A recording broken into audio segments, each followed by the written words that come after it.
balances stuff and has the potential to help set the course a little bit differently than had your presence not been there. And so, dads are important too.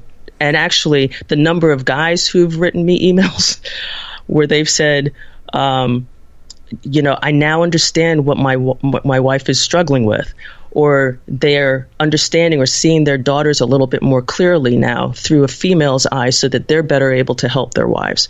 I've been getting that kind of feedback also.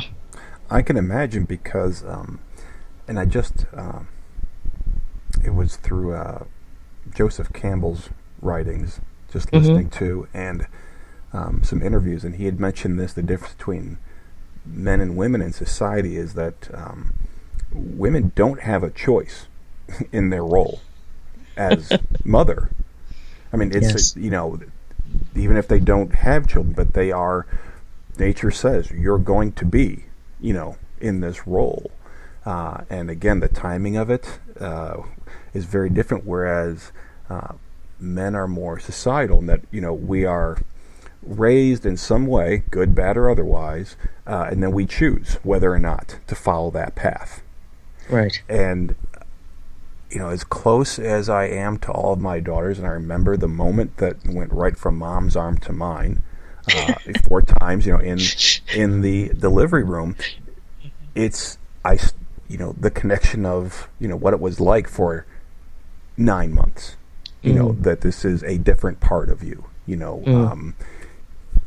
and it was very generous of you to say that we can't understand you, women, but I think it's more of, okay, I'm beginning to understand that you're feeling something, very powerful. I think there is enough empathy. I mean, you can begin to relate, but the more you learn, the more you realize, well, no, you don't know what anybody's really thinking, but at least you can step outside of your own framework, for starters. Right, and that just highlights I just loved what you said about, when you held your daughters in your arms, there is this recognition that, oh, okay, this is I have a little taste of what it is my wife's experiencing, but I'm not her. And that just highlights the different arc. I call it the arc of the relationship that mothers have with their daughters as opposed to what mothers have with their sons is way different. So I'll just leave that thought there because I cover it in the book, but I'll just leave that thought there. Excellent. Well, now you also mentioned there were a number of remedies and things like that as well. How about picking a couple of those and again, put them into the maybe an example? Okay. One of the remedies has to do with, I call it covering. There's a series, even though they're in sequence, again, I'm just taking one of them. This is number 4, if I'm not mistaken, where covering is really my word for boundaries. And that it's the one of the keys for developing real closeness is for moms and daughters to understand I'll just start with the mom because the mom is the parent. For the mom to understand where she begins and where she ends, and where her daughter begins and where her daughter ends. In that there's a reason why she's mom and daughter is daughter, but there's also a reason why, say for instance, a mother who does not recognize where she begins and ends, then can start to live her life through her daughter. And I see this a lot, especially when I'm working with, I see it with moms in general, depending on how they're presenting to me. But when I work with student athletes and say, especially if the child's in middle school, and if the mom used to do the same sport as the daughter, and she does not have a sense of where she begins and where she ends, then she starts living her life through her daughter, and not appreciating what her daughter may or may not be experiencing in that moment. So one of the remedies is for a mom to actually work through and come to know where she begins and ends, such that she can then better see her daughter for who she is. And then also, as a daughter, depending on where she is in the developmental track, I mean, infants can't do this. Well, not that they can't, they don't do it the same way. But for daughters to realize that, okay, just because your mom is, i.e., putting these expectations on you, recognize that your experiences are going to be different from hers. And is there a way for you to actually step back and acknowledge that? So that's what I mean by boundaries, just really just acknowledging where you begin and end. That's just part of that section. And it's interesting that you bring that up, because that's more of the stereotypical father-son relationship. That it'll just be, well, this is what my dad did. This is the sports my dad played, because, of course, the dad's going to pick up whichever ball he was most comfortable with, from 10 years earlier, and the kid's going to want to play with anything, to be honest, and they get into it. And, you'll see mostly, I think, because of professional sports is skewed so much toward the men's side, but you'll see the athletes that, you find out, well, they were only doing it because of their dad. But I never thought about that, that need to have a separation between mothers and daughters. Yes, because every young person is going through, like we have as adults, we all went through and do go through a process of developing our identities. And so let me just give you an example. I was out and about last week running some errands for one of my daughters who's in band. And the band community down here is just really close. Like you can run into a band mom from another school and then you end up talking. So this happened last week. I ran into a band mom and she was telling me about how her daughter played, I'm changing the instruments in case she's listening, how her daughter was playing the clarinet. It was the same instrument that she played when she herself was in high school.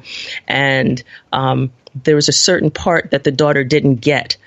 But the mother started telling me some background, and she said, well, I noticed that when the new director of that section came on, I did something that really ticked the director off. And then my daughter started suffering for it. And she just, and as the mother's telling me this, she's getting red in the face. And it was almost as if she started to shrink into the size of her daughter as she was telling me this story. And then she said, but then my daughter, when she, learned what part she got, she had a better attitude than I had if I were in her shoes. And I had to really just let her step back, and I had to step back and let her just navigate the director this season. And I thought, wow, I'm so glad. I said to her, kudos for you for recognizing where you went wrong in that situation and trying to do for your daughter as if you were her, and just letting her now learn how to make the best of a situation, which is a lesson that daughter had to learn on her own so that she could see herself as a valuable teammate in the win section of the band. So that's just an example that happened recently. And I was just thinking about how my second daughter, who also is a rising senior in high school, she's just finished up her club lacrosse career, because they don't, after their junior year summer, they're done, because all that's left is high school, and then they're off to college. So it was a summer where these families, we have all been hanging out, almost year round, or at least 2 or 3, bundles of games a year. And it's okay, we're here at the end, but we all got along so well, and everyone was involved with their kid and interested, but no one was really living any failed dreams through their kids. And and part of it, though, I think, is because, one, the women's game has changed so much that even if you were from this part of the country and you grew up playing it, you almost can't recognize it from 30 years ago. Right. So it was more of oh, this is different. It's your own thing. And for the dads, even those that did play lacrosse, the women's game, it's different, but it's actually come closer over the years. It's enough for a dad to relate to, but at the same time, you watch it, and men can't play the women's game. It's because it's got too much finesse and speed, to be honest. You really can't. So that we're all kind of in awe of it and admiration of it. And yes, again, we all cross the line, and we, tell our kids the wrong, advice, and we shouldn't. We have coaches that do that, and the kids say, get out of here. And then we laugh at each other. Yeah, what are you doing? Telling them what to do. But I think that was a very great barrier, if you will, that was in place automatically for us, because people would say, well, do you wish you had sons? And I said, well, no, but to be honest, it kind of scared me that the fourth one might be a boy, because I honestly worried about that father-son dynamic, that I didn't know what it was. Yep. Yeah, because just to get into a little bit about that arc, for a son, when he's born, the mother's providing that nurturance, that connection, that initial connection, just the physical, the everything else that's involved with feeding, and then the dad is there, but there's a certain point where an infant realizes, oh, I'm separate from this entity that's providing me with this. And then the development goes on to, they're now in preschool, and they're recognizing, oh, I'm a dude. Who else is out there that looks like me? Oh, here's dad. But then that becomes even more important when they hit the teen years, because then it's about, I'm not identifying with my mom anymore in that way. Where's my identity as a male going to come from? And that's where you see the friction, especially if there's sports involved and the dad's done the same sport and all that stuff. So that's the arc for a young lad. And so I'm glad that you mentioned that, because it's way different for a young lady. Oh, it because she will actually be seeing herself female the whole time, knowing full well that this has been the example that's been given to her, but yet now she has to go find herself. So then what? So, yeah. So I got my head spinning just thinking about how I made it this far as a parent. When I start thinking, wow, I really made it through a minefield for the last 20 years. It is a it is a minefield. It is a minefield, and my hope with and I've been getting this, from the feedback I've gotten from the emails and folks IMing me on the internet, was for the book to actually be a set of tools that folks could actually access. As you were saying earlier, I called them considerations. You called them tools. I wonder what that has to do.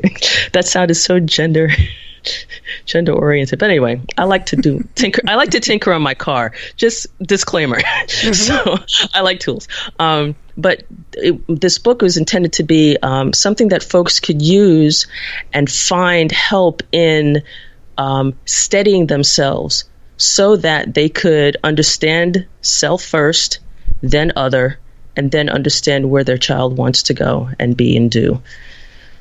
So. And it seems, or let me ask this, do some people feel that it's selfish to try and figure yourself out? You've got to figure out the child, what are their needs, and be there. And they skip over the who am I as this parent? So your question is there... Are people skipping past? You mentioned the first thing was figure out the self. Yes. The order caught me right there, which was take care of you first. Very much so. And again, every woman experiences different circumstances around having children. And so they are before they even have them, they are informed about their femininity, their womanhood, their motherhood potential.